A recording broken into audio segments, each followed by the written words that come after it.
Good day everyone, I am Michael, the moderator for this webinar. I welcome everyone for today's webinar, which is USDA Final Genetically Modified Organisms GMO Label Rule. It's a great pleasure for me to introduce our presenter for today, Dr. John M. Ryan. Dr. John Ryan is the president of RyanSystems.com and holds a PhD in research and statistical methods. I would now like to hand over the floor to the speaker. Over to you, John. All right, thanks, Michael. Well, welcome, folks. We're going to spend a little time talking about these GMO labeling rules. These are the labels developed by the USDA to help consumers identify products in the market that are either straight GMO products or products with GMO constituents within them. So today I talk about some background here and the rules themselves. And I'll talk about some rule definitions. And we have some compliance deadlines based on different company sizes. Okay, I'm going to go over the different label options. Okay, we do have some exemptions I'll talk about. Record keeping requirements. Okay, this is the law, the National Bioengineered Food Disclosure Law, Public Law 114-216, signed into effect on July 2016. Mandatory labeling started a couple years ago. So like I said, if you haven't gotten on the stick, you better get working with your company to get things defined properly and get it implemented. So let's talk about what kind of products we're talking about here. If you just look at this list, these products are currently, and I'm going to talk more about different kinds of products, but these are currently being offered as GMO products, okay? Here's another batch here. You can see canola oil. A lot of people everybody eats potatoes, right? Not everybody, but most people. Canola oil to cook with. From this list, you're eating GMO products every day. And what happens is the corn gets harvested in the fall, and most of it's like GMO corn, and they bring it in and they process it. They turn it into ethanol.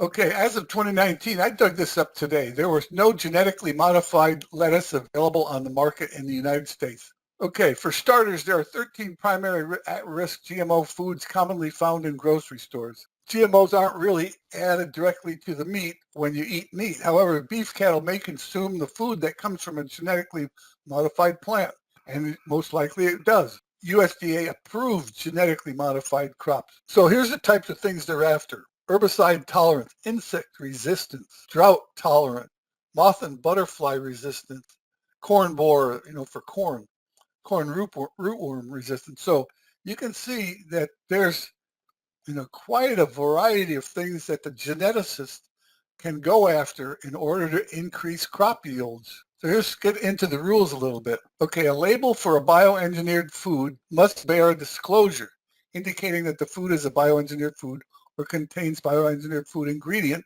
consistent with this part. Now, okay, I just went through this list a couple times, so I don't see anything new in here.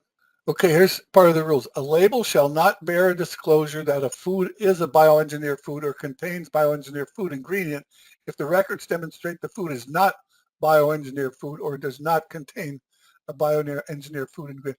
There are some exemptions. Food served in a restaurant or similar food establishment is exempt from these rules. Very small food manufacturers. A food derived from an animal like a cow, shall not be considered a bioengineered food solely because the animal consumed feed produced from, containing, or consisting of a bioengineered substance. Another part of the rules. Organic products.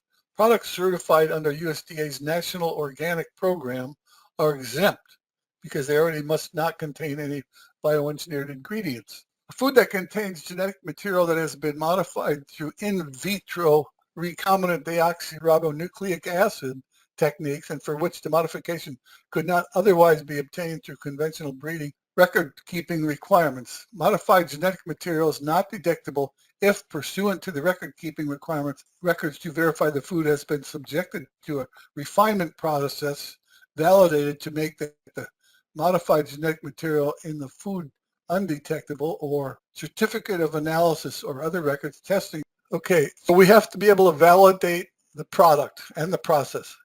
And that's called analytical testing must be used to validate that a refining process renders modified genetic material in a food undetectable. And then there are certain standards of performance for detectability testing. Analytical method selection, validation, and verification must ensure that the testing method used is appropriate for the purpose and that the laboratory can successfully perform the testing. So this is the way the feds are laying out. You have an obligation as a GMO to disclose to the public your product is or contains bioengineered ingredients. Now, how do you present that disclosure to the public? The required disclosure must be of sufficient size and clarity to appear prominently and conspicuously on the label. Except for disclosures made by small manufacturers and for disclosures on very small packages, a bioengineered food disclosure may not include an internet website URL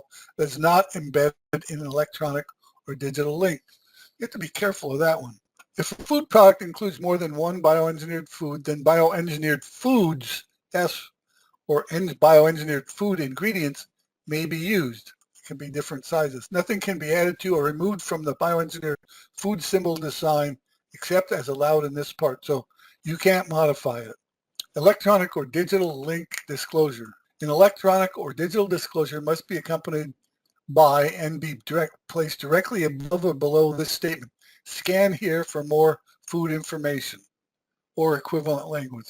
When the electronic or digital link is accessed, that's the one at your website or wherever it is, the link must go directly to the product information page. It must include a bioengineered food disclosure. It must exclude marketing and promotional information. The source page may not collect, analyze, or sell any personally identifiable information about consumers or the devices of consumers. So now for text messaging, must not charge a person any fee to access the bioengineered food information through text messaging. No more humbo jumbo marketing and promotional information. A small food manufacturer must make the required bioengineered food disclosure using one of the bioengineered food disclosure options permitted, and for very small packages only if the label includes a pre-existing URL for a website or a telephone number that a consumer can use to obtain food information. That website or telephone number may also be used for the required bioengineered food disclosure in written or audio form as applicable. Bioengineered food sold in bulk containers, case, bin, carton, barrel, used at the retail level to present product including a display at the fresh seafood counter must use one of the following options discussed previously, or the disclosure must appear on signage and other materials. Voluntary disclosure. Disclosure of bioengineered food by exempt entities. If a food on the list of bioengineered food is subject to disclosure, a very small food manufacturer, restaurant, or similar retail food establishment may voluntarily provide that disclosure. Disclosure of foods derived from bioengineering. The request or petition may be supplemented, amended, or withdrawn in writing at any time. Record keeping requirements always goes along, right?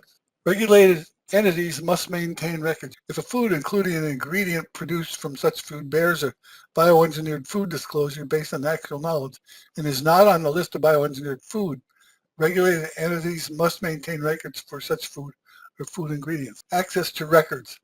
The AMS makes a request for records. You have to provide the records within 5 business days. So they'll state their case and there'll be a summary of results. Here's a real GMO label here. URL scanning, or whether you put that big label on there is up to you, as long as you do it so that it's conspicuous and available for the consumer to see it relatively easily while they're shopping. So your job is to comply with the rules and make sure that you've got a fairly clear definition and place for your statement of GMO or non-GMO to be read by consumers. Okay, well, I thank you all for attending. All right, thank you. Hey, thanks for attending, folks. GMO rules been out for a few years now, so it's time for you to have a meeting with your upper management to make sure that you're covered. And once again, thanks for attending, and I'll see you in another webinar. Thanks, Michael. Once again, thank you, John. So that does conclude the session for today. Thank you everyone for participating. You may all disconnect now. Have a great day and bye-bye.